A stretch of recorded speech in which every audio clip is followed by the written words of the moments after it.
Hello, friends. I just wanted to reach out to you because I wanted to share one of the biggest questions that are asked of me all the time. And that is, what is going on with the market? Well, we were in this crazy, crazy multiple offer.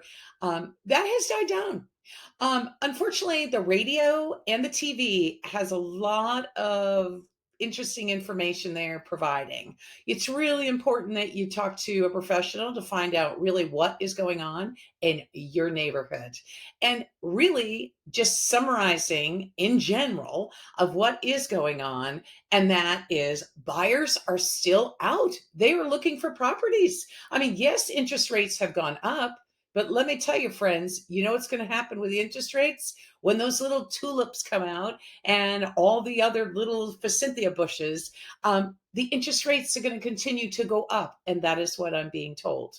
Also, supply and demand, that has not changed. It has not changed in really all the towns I cover in Connecticut and also in Rhode Island. So, my advice is if you have any thoughts of selling, that's either now or in the near future, we need to talk.